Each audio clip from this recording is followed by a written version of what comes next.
Hello and welcome to वेट बाय में। आज की इस क्लास में हम लोग जियोग्राफी क्लास 11th की एनसीईआरटी करने वाले हैं, फिजिकल जियोग्राफी। इसका चैप्टर 2 है the origin and evolution of the earth. Chapter 1 हमारे काम का नहीं, इसलिए पढ़ नहीं रहे। तो सबसे पहले यहाँ पे इमैनुअल कांट ने एक थ्योरी दी थी ओरिजिन ऑफ अर्थ नाम से। उसको मॉडिफाई किया लाप्लास ने 1796 में, जिसको नाम दिया गया नेबुलर हाइपोथेसिस। अब नेबुलर हाइपोथेसिस में इन्होंने बोला क्या लाप्लास ने कि यहाँ पर एक यंग एज में सन था जो कि लगातार रोटेट कर रहा था अपनी एक्सिस पे, और फिर धीरे धीरे क्या हुआ, इसी से प्लैनेट्स बने हैं, इसी सन से।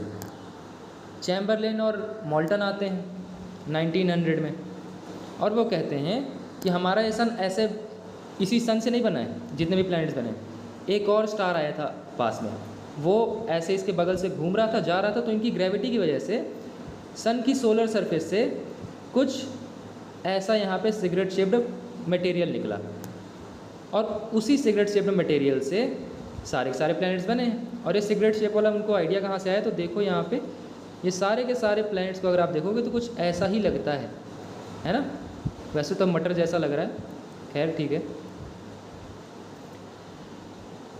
अब आगे फिर इन्हीं की बातों को सर जेम्स जीन्स और सर हैरल्ड जेफरी सपोर्ट करते हैं कि हाँ भाई ऐसा तो हो सकता है। और फिर बाद में कुछ और थ्योरीज भी आई जिसमें कि बोला गया कि हमारा सन अकेले नहीं था, दो सन थे, एक और साथी था। तो इन थ्योरीज़ को बोला जाता है बाइनरी थ्योरीज़, ठीक है, binary theories.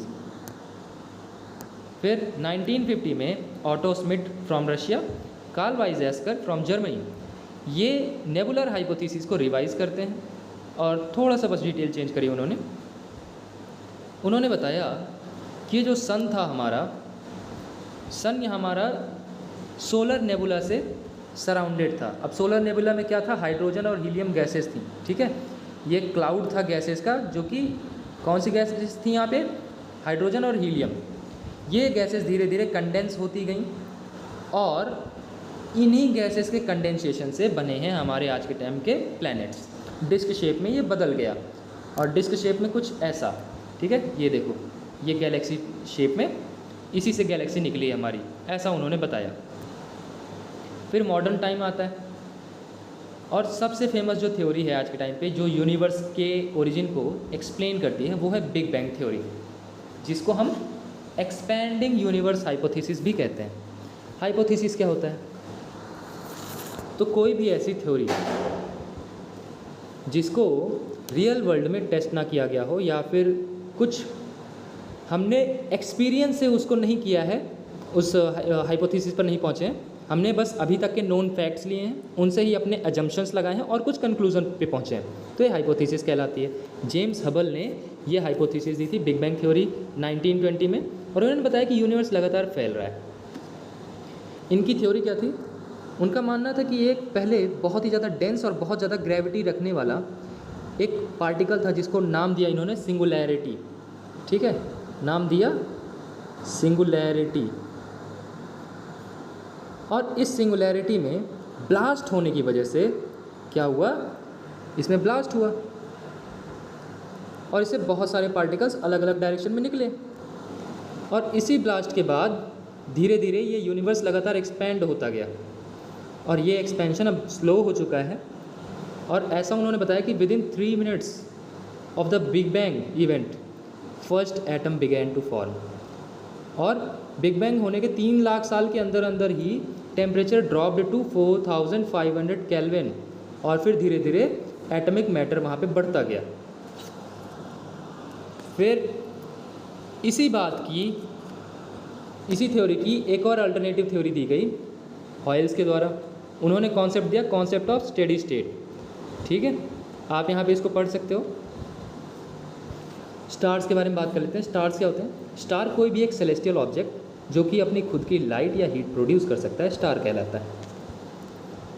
Origin of stars कैसे समझाया जाता है हमको, ऐसा कहा जाता है कि आमतौर पे जो एक गैलेक्सी होती है, गैलेक्सी यानी कि ये जो कुछ ऐसा दिखता है, इसका डायामीटर यानी कि इस पॉइंट से इस पॉइंट तक जो लेंथ है वो 80,000 लाइट ईयर्स से 1,50,000 लाइट ईयर्स तक हो सकता है ये डायामीटर। और ये गैलेक्सी स्टार्ट कैसे होती है बनना? सबसे पहले ऐसा बताया गया कि हाइड्रोजन गैस यहाँ पे इकट्ठा होती रहती है गैलेक्सी के पास में, हाइड्रोजन गैस इकट्ठा होती रहती है, ठीक है। और फिर यहाँ पे बहुत बड़े बड़े क्लाउड बन जाते हैं इसी गैस के, जिसको हम नेबुला कह देते हैं। और फिर धीरे धीरे ये ग्रोइंग नेबुला जो है ये लोकलाइज्ड क्लम्प्स ऑफ गैसेस बना लेती है। यहाँ पे छोटे छोटे यहाँ पे ग्रुप टाइप बना लेती है गैस के। These clumps continue to grow into even denser gaseous bodies, giving rise to formation of stars. यानी कि इन्हीं गैसेस के डेंस होते रहने से गैसियस बॉडीज़ बनती हैं जिनको हम स्टार्स कहते हैं। अब ध्यान दो, ये स्टार्स कैसी हैं? गैसियस बॉडीज़ हैं, ठीक है। डेंसर गैसियस बॉडीज़, हमारा सन भी एक स्टार है और वो भी गैसियस बॉडी ही है, उसमें कोई सॉलिड सरफेस नहीं है। तो आप अगर कभी दिमाग में सोचो कि मैं सन पे जाना चाहता हूँ, तो वहाँ पे उतरने के लिए पहली बात तो आप पहुँच नहीं पाओगे ज़िंदा, उतरने के लिए वहाँ पे कोई सॉलिड सरफेस भी नहीं है, गैस का बना है पूरा वो। The formation of stars is believe to have taken place some 5 to 6 billion years ago. तो स्टार्स का फॉर्मेशन कब हुआ है भाई? 5 to 6 बिलियन ईयर्स अगो, ठीक है, 5 to 6 billion years ago. Big bang कब हुआ था? 13.7 बिलियन ईयर्स अगो। ये बिग बैंग, स्टार्स का फॉर्मेशन 5 to 6 बिलियन ईयर्स अगो, ठीक। अब एक लाइट ईयर क्या होता है? मैं यहाँ पे लाइट ईयर का यूज़ किया, तो लाइट ईयर होती है डिस्टेंस की यूनिट। सपोज़ करो ये सन है या फिर कोई भी लाइट का सोर्स है, तो एक साल में ये लाइट कितनी दूर पहुँच जाएगी, वही डिस्टेंस कहलाती है 1 लाइट ईयर, ठीक है। तो लाइट ईयर किसकी यूनिट है? अगर आपसे कोई पूछे तो डिस्टेंस की है, टाइम की है, स्पीड की है, तो डिस्टेंस की यूनिट है, ठीक है, याद रखना। और अर्थ से सन की जो डिस्टेंस है वो इतनी है 149,598,100,000 किलोमीटर्स। इसको हम राउंड ऑफ करके 150 मिलियन किलोमीटर्स भी बोल देते हैं, ठीक है, 150 मिलियन किलोमीटर्स। और यहाँ तक पहुँचने में लाइट को 8.31 मिनट्स लगते हैं, ओके। फॉर्मेशन ऑफ प्लैनेट्स की बात कर लेते हैं, हमने यूनिवर्स की तो बात कर ली। तो भाई कैसे बने ये? आपको याद है स्टार्स कैसे बने हैं? गैसेस से बने हैं। वो नेबुला में गैसेस होती हैं, धीरे धीरे कंडेंस होती हैं, स्टार्स बन जाते हैं। अब इन स्टार्स में होता है ग्रेविटेशनल फोर्स। ग्रेविटेशनल फोर्स किसी भी चीज़ में होता है, तुम्हारे फ़ोन और तुम्हारे अंदर भी है, तो तुम एक दूसरे को खींचना चाहिए, लेकिन मास कम होने की वजह से नहीं खींच पाते हो, लेकिन इनका मास बहुत ज़्यादा है। The gravitational force within the lumps leads to formation of a core to the gas cloud and a huge rotating disc of gas and dust develops around the gas core, ठीक है। तो gas core के आसपास क्या होता है? यहाँ पे huge rotating disc of gas type बन जाती है। अब अगली स्टेज में क्या होगा कि जो गैस का क्लाउड बना है स्टार्ट्स गेटिंग कंडेंस होता रहता है। कंडेंस होने का यानी कि वो और ज़्यादा पास आता रहता है, ठीक है, या फिर और डेंसर होता रहता है, ऐसा समझ लो। And the matter around the core develops into small rounded objects. जो मैटर था यहाँ पे उस कोर में वो सॉलिड हो जाता है। जैसे जैसे कंडेंस होगा, तो आपको मैंने साइंस में बताया था कि अगर यहाँ पे डेंसिटी बढ़ेगी या फिर ये मॉलिक्यूल्स पास आएंगे, तो यहाँ पे स्टेट चेंज हो जाता है उसका, मैटर का। तो these small rounded objects by the process of cohesion यानी कि चिपकने की वजह से, आसपास में और ज़्यादा पास मॉलिक्यूल्स आने की वजह से, develop into what is called planetesimals, ठीक है। तो ये स्मॉल राउंडेड ऑब्जेक्ट्स क्या कहलाते हैं? प्लैनेटेसिमल्स कहलाते हैं। Larger bodies start forming by collision and gravitational attraction causes the material to stick together, ठीक है। प्लैनेटेसिमल्स क्या होते हैं? Are a large number of smaller bodies. अब लास्ट स्टेज में ये जो स्मॉल प्लैनेटेसिमल्स हैं ये क्या करते हैं? ये धीरे धीरे लार्ज बॉडीज़ बनने लगते हैं और फिर हमको फाइनली मिलता है एक प्लैनेट। तो सोलर सिस्टम हमारा कुछ ऐसा है, ओके। यहाँ पे हालांकि ये जो आपको यहाँ पे रास्ता दिख रहा है ना, जिसको हम कहते हैं ऑर्बिट रियलिटी में नहीं होता है। और हाँ, आप यहाँ पे बुक्स में शायद पिक्चर देखी होगी आपने कि यहाँ पे सिर्फ और सिर्फ मरकरी है, वीनस है, अर्थ है, मार्स है, जुपिटर है, सैटर्न है, यूरेनस है, नेपच्यून है। सिर्फ ये नहीं होता है, रियलिटी में आप देखोगे तो और भी बहुत सारी चीज़ें होती हैं। ठीक है, ये देखो यहाँ पे एस्ट्रॉयड बेल्ट है जो कि किसके किसके बीच में है, मार्स और जुपिटर के बीच में, मार्स और जुपिटर के बीच में। ठीक, तो इसको अगर हम देखें, हमारा सोलर सिस्टम, मैंने कहीं पे फ़ोटो लगाई थी यार, ये रहा। तो सबसे पहले पड़ता है हमारा मरकरी, फिर पड़ता है वीनस। कहाँ से पहले, मैं सन से है डिस्टेंस की बात कर रहा हूँ, मरकरी, वीनस, अर्थ, फिर ये मार्स, इनको अलग कर लो चारों को, फिर जुपिटर, सैटर्न, यूरेनस, नेपच्यून। ये ऑर्डर याद रखना है। मैं इनको एमवेम जेसन नाम से याद किए हुए हूँ, एमवेम जेसन, जिसमें कि सबसे जो छोटा है और जो सबसे पास में है सन के वो है मरकरी। ठीक है, ये आपको दिख रहा है मरकरी, यहाँ पर ये वाला, ये है Mercury, Venus, Earth, Mars, Jupiter, Saturn, Uranus, Neptune. ठीक, तो ये जो 4 प्लैनेट्स हैं, आधे, कुल मिला के 8 प्लैनेट्स हैं हमारे यहाँ पे। तो जो सन के करीब हैं उनको हम कह देते हैं इनर प्लैनेट्स, अंदर की तरफ के प्लैनेट्स, कोई दिक्कत नहीं है। इनको कह देते हैं इसी तरह से आउटर प्लैनेट्स। इसके अलावा हम इनको जो सन के पास में है उनको टेरेस्ट्रियल प्लैनेट्स भी कह देते हैं, टेरेस्ट्रियल प्लैनेट्स, और इनको जोवियन प्लैनेट्स भी कह देते हैं, जोवियन प्लैनेट्स। जोवियन प्लैनेट का मतलब क्या है, जो जुपिटर जैसे हों, जुपिटर जो कि हमारा लार्जेस्ट प्लैनेट है हमारे गैलेक्सी में। ओके, हमारी गैलेक्सी का नाम क्या है वो भी याद रखना, मिल्की वे नाम है। क्या नाम है गैलेक्सी का, मिल्की वे, मिल्की वे। हालांकि यहाँ पे समझ नहीं आएगा, कोई बात नहीं। तो एमवेम या mercury, Venus, Earth, Mars inner या टेरेस्ट्रियल प्लैनेट्स कहलाते हैं। जेसन आउटर या जोवियन प्लैनेट्स कहलाते हैं, जिनको हम कहेंगे जुपिटर, सैटर्न, यूरेनस, नेपच्यून। अभी जो नेबुला था, from which our solar system is suppose to have been formed, ये started its collapse and core formation. ये नेबुला यहाँ पे कोलैप्स होने लगा और nebula formation, core formation start हुआ कब, 5 to 5.6 billion years ago. Okay, and the planets were formed about 4.6 billion years ago. कहीं कहीं पे इसकी जो डेट है ये 4.5 बिलियन ईयर्स अगो भी लिखी होती है। ठीक है, किसकी, प्लैनेट्स के फॉर्म होने की date. Sun, planets, moons, asteroids, comets, dust grains and gases, ये सब मिलकर के हमारे गैलेक्सी का पार्ट बनती हैं। अब जोवियन का मतलब क्या होता है, जुपिटर लाइक। अब ये बहुत ज़्यादा बड़े बड़े हैं साइज़ में, अगर आप देखोगे, ये देखो कितने बड़े बड़े हैं कंपैरेटिवली, अगर हम इनको कंपेयर करें इनर प्लैनेट से तो बहुत ज़्यादा बड़े हैं ये। ठीक है, एक और अंतर है कि इधर देखो, ये जो 4 प्लैनेट्स हैं ये सॉलिड सरफेस रखते हैं, जबकि इधर के 4 प्लैनेट्स गैसियस प्लैनेट्स हैं, इन पर सॉलिड सरफेस है ही नहीं।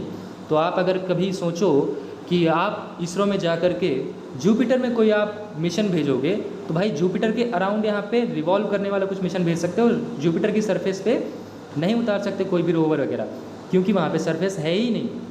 ठीक है, और ऐसा क्यों है, तो ऐसा समझ लो कि अच्छा ठीक है, आगे यहाँ पे आएगा, बता दूँगा।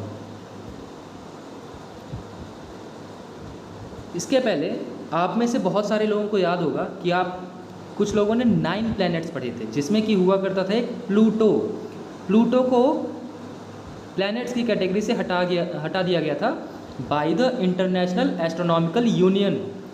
किसी भी प्लैनेट्स के 3 शर्तें होती हैं प्लैनेट्स कहलाने के लिए, तो उनमें से एक शर्त पर प्लैनेट, ये जो प्लूटो था वो ठीक नहीं बैठा स्टैंडर्ड्स पे। वो शर्त थी कि जो एक प्लैनेट होता है उसकी एक यूनिक ऑर्बिट होनी चाहिए जो कि किसी दूसरे प्लैनेट की ऑर्बिट को ना काटे, और प्लूटो यहीं पे फेल हो गया था। प्लस वो बहुत ज़्यादा छोटा भी था। ठीक है, तो उसकी वजह से भी इसको ड्वार्फ प्लैनेट की कैटेगरी में रख दिया गया।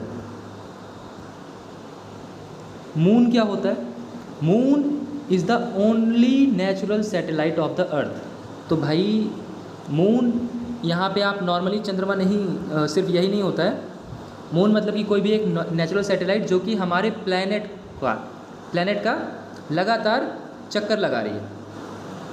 ओके, लगातार चक्कर लगा रही है। हमारी अर्थ के पास एक ही मून है।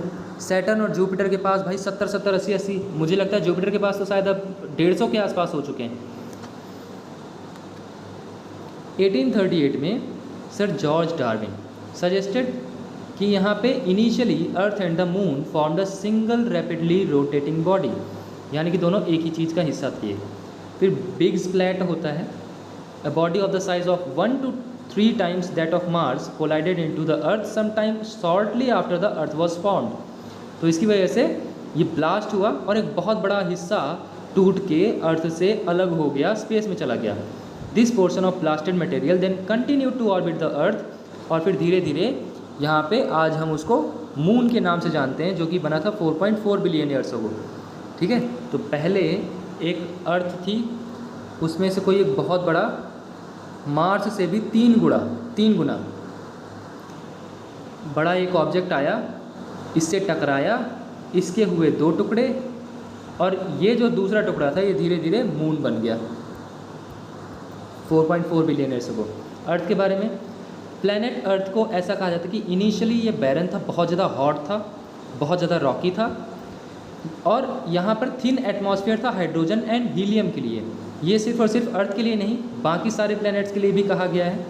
ठीक है, the atmospheric matter has the least density. अब यहाँ पे आप देखोगे कि अर्थ में ना अलग अलग लेयर्स बताई जाती हैं, कि हमारे यहाँ पर लिथोस्फीयर है, अर्थ में एटमॉस्फेयर है, हाइड्रोस्फीयर है। ठीक है, लिथोस्फीयर, हाइड्रोस्फीयर और एटमॉस्फेयर, और इनको बीचों बीच पड़ता है बायोस्फीयर। ठीक है, क्या पड़ता है? बायोस्फीयर। तो जो एटमॉस्फेयर वाला कंटेंट होता है उस मैटर की डेंसिटी सबसे कम होती है। डेंसिटी क्या होती है? एक पर्टिकुलर वॉल्यूम में कितना मास है, ठीक है, तो वो डेंसिटी कहलाती है। यानी कि एयर में सबसे कम डेंसिटी होती है, एटमॉस्फेयर मतलब कि एयर ही है। ठीक, रियलिटी में अगर आप देखो तो हमारी अर्थ एयर की एक लेयर से घिरी हुई है चारों तरफ से, जिसको एटमॉस्फेयर बोला जाता है। ठीक है, ये जो आपको यहाँ पे ऐसे घूमते हुए साइक्लोन टाइप के दिख रहे हैं ना, ये उसी एटमॉस्फेयर का ही पार्ट है। तो एटमॉस्फेयर का सबसे कम है यहाँ पे डेंसिटी। फिर आप जैसे ही सरफेस पे आओगे तो यहाँ पर डेंसिटी बढ़ती जाती है, और जैसे जैसे अर्थ के अंदर साइड जाते जाओगे, नीचे साइड नहीं कह रहा मैं, अर्थ के अंदर सेंटर की तरफ जाते जाओगे तो डेंसिटी लगातार बढ़ती जाती है, और इन सभी में डेंसिटी अलग अलग होती है। और ये डेंसिटी अलग अलग होने की वजह से ये जो लेयर बाय लेयर्स हैं ये एक दूसरे के ऊपर तैर रही होती हैं। आपको मैंने साइंस वाली क्लास में बताया होगा कि जो पेट्रोल और जो वाटर होता है इसकी डेंसिटी अलग अलग होने की वजह से पेट्रोल हल्का होता है डेंसिटी में, और वाटर थोड़ा सा ज़्यादा डेंस होता है तो पेट्रोल नीचे रह जाता है, और वाटर नीचे रह जाता है और पेट्रोल ऊपर तैरता रहता है। यही केस सॉलिड्स के केस में भी होता है। ठीक है, लिथोस्फीयर की बात करते हैं तो ये जो अर्थ है, जैसे कि अर्थ की सरफेस को आप अगर काटोगे अंदर तक, सेंटर तक, तो डिफरेंट डिफरेंट लेयर्स मिलेंगी। सबसे पहले आपको यहाँ पे क्रस्ट मिलेगा जिस पर हम रहते हैं। ठीक है, ये जो ऊपर आपको लेयर दिख रही है ना, जहाँ पर ये पहाड़ है, ठीक है, ये ओशन है, ये सब जो है ये क्रस्ट कहलाता है। क्रस्ट यहाँ पे एक पतली सी ज़मीन है, आमतौर पे 5 से 50 किलोमीटर तक की हो सकती है, या फिर 100 किलोमीटर तक भी हो सकती है कई जगहों पर। ठीक, यहाँ पे देख रहे हो आप, ओशन के आसपास ये क्रस्ट कैसी है? पतली है। ओशन के आसपास क्रस्ट पतली है, और लैंड में ये क्रस्ट बहुत ज़्यादा मोटी हो जाती है। फिर ये अपर मेंटल आप देखोगे जो कि सॉलिड है। इन दोनों चीज़ों को मिला के कहते हैं लिथोस्फीयर, यानी कि crust plus upper most solid mental क्या कहलाता है? लिथोस्फीयर कहलाता है। ओके, तो जैसे जैसे आप अंदर साइड जाओगे अर्थ के, अंदर साइड जाओगे अर्थ के, तो टेम्परेचर बढ़ता जाएगा, टेम्परेचर बढ़ता जाएगा और धीरे धीरे डेंसिटी भी बढ़ती जाएगी। ओके, अब डिफरेंट डेंसिटीज़ की जो चीज़ें होती हैं यहाँ पे फॉर्म होती हैं। इसकी वजह से जो हैवियर मटेरियल होता है जैसे कि आयरन हो गया, वो नीचे सिंक कर जाता है। ओके, आपने शायद वो पढ़ा होगा सियाल, सीमा और निफे। तो ये एक्चुअली आप देखोगे तो इनका डेंसिटी में यही सीधा सीधा रिलेशन है कि ये जो सिलिकॉन और एल्युमिनियम है कंपैरेटिवली हल्के होते हैं, डेंस कम होते हैं कंपेयर टू सिलिकॉन और मैग्नीशियम। और निकल और फेरस या आयरन सबसे ज़्यादा भारी होता है, तो सबसे नीचे होता है ये।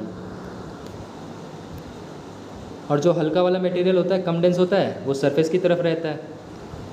Starting from the surface of the central part, surface to the central parts, we have layers like the crust, mantle, outer core and inner core. और इसके साथ साथ डेंसिटी भी लगातार अंदर बढ़ती जाती है। ये एटमॉस्फेयर मैंने बता दिया कि अर्थ के चारों तरफ एयर की लेयर है, उसको एटमॉस्फेयर कहते हैं। हाइड्रोस्फीयर वाटर को कहते हैं, जितना भी वाटर यहाँ पे अर्थ में मौजूद है। अब ये वाटर किसी भी फॉर्म में हो, वेपर के फॉर्म में हो या फिर सॉलिड के फॉर्म में हो या फिर लिक्विड के फॉर्म में हो, तो हाइड्रोस्फीयर कहलाता है वो। और वाटर कहीं भी पाया जाए, ज़रूरी नहीं कि ओशन, रिवर, ये इन्हीं चीज़ों वाला वाटर हाइड्रोस्फीयर में आएगा। सारा का सारा वाटर हाइड्रोस्फीयर के अंडर आता है। Evolution of atmosphere and hydrosphere, atmosphere के बारे में ये पॉइंट्स लिखे हुए हैं, हाइड्रोस्फीयर के बारे में ये पॉइंट्स लिखे हुए हैं। ठीक है, तो सबसे पहले ऐसा बताया जाता है कि प्राइमॉर्डियल एटमॉस्फेयर था। प्राइमॉर्डियल एटमॉस्फेयर का मतलब जिसमें कि हाइड्रोजन और हीलियम गैसेस थी। याद है ना, सारे के सारे प्लैनेट्स पहले किससे बने थे? हाइड्रोजन और हीलियम गैसेस से। तो ये सन के बहुत पास था ये प्लैनेट अर्थ। अब इसकी वजह से हुआ क्या, ये थिन एटमॉस्फेयर और कम ग्रेविटी वाला एक प्लैनेट था। अब ये हाइड्रोजन और हीलियम गैसेस बहुत हल्की होती हैं, तो धीरे धीरे स्केप करती गई। तो यहाँ पे जो सॉलिड मटेरियल था सिर्फ और सिर्फ वही बचा, कंडेंस होता गया सब कुछ। सेकेंड स्टेज में जो हॉट इंटीरियर था अर्थ का, यहाँ पे धीरे धीरे एटमॉस्फेयर लगातार बनाता गया। फिर धीरे धीरे एटमॉस्फेयर का जो कॉम्पोजिशन था वो मॉडिफाई हुआ by the living world through the process of photosynthesis. एक बात हमको यहाँ से और पता चलती है कि सबसे पहले फोटोसिंथेसिस करने वाले ऑर्गेनिज्म अर्थ में आए थे। The early atmosphere largely contained, early atmosphere ये जिसको हम प्राइमॉर्डियल एटमॉस्फेयर कह रहे हैं, जिसमें कि ज़्यादातर क्या था, वाटर वेपर था, नाइट्रोजन था, कार्बन डाइऑक्साइड, मीथेन, अमोनिया और बहुत ही कम फ्री ऑक्सीजन था। तो ये सब सिचुएशन देख करके आप इतना तो अंदाज़ा लगा ही लिए होगे कि जो अर्थ थी शुरुआत में वो बहुत ज़्यादा रहने लायक तो नहीं थी। The process through which the gases were आउटपोर्ड from the interior is called D guessing. तो डी गैसिंग की वजह से क्या हुआ, इसमें जो कार्बन डाइऑक्साइड है, इतनी सारी मीथेन वगैरह जो थी वो सब बाहर गई। किस प्रोसेस के थ्रू? डी गैसिंग के थ्रू। लगातार वोल्केनिक इरप्शंस होते रहे, जिसकी वजह से वाटर वेपर का कंटेंट बढ़ता गया और अदर गैसेस भी एटमॉस्फेयर में बढ़ती गई। ठीक है, क्योंकि आपने पढ़ा होगा पहले अर्थ बहुत गर्म थी, फिर धीरे धीरे यहाँ पे ये वोल्केनिक इरप्शंस भी बहुत ज़्यादा होते थे, फिर धीरे धीरे बारिश हुई, इस तरह से ठंडी हुई हमारी अर्थ। अब अर्थ धीरे धीरे ठंडी होने लगी। The water vapour released started getting condense. अब ये कंडेंस होने लगा, यानी लिक्विड फॉर्म में आने लगा। जो वाटर वेपर था जो गैसेस फॉर्म में होता है। कार्बन डाइऑक्साइड एटमॉस्फेयर में ये डिज़ोल्व होने लगी रेन वाटर के साथ में। और टेम्परेचर जो था वो धीरे धीरे डिक्रीज़ होता चला जा रहा था, causing more condensation and more rains. The rain water falling on to the surface got collected in the depressions. यहाँ पे आप देखो, आपको थोड़ा सा लैंड के मुकाबले जहाँ पे पानी भरा हुआ है वो आपको थोड़ा सा गहरा दिखाई देगा। पहले तो ये पानी भी नहीं था, तो सोचो यहाँ पे गड्ढे गड्ढे ही थे केवल, तो उन गड्ढों में ये पानी भर गया। अब इसकी वजह से क्या होता है, ओशंस बने। Earth's oceans were formed within 500 million years from the formation of the earth। और यहाँ पे एक और फैक्ट लिखा था इसी की तरह का कि कहाँ गया,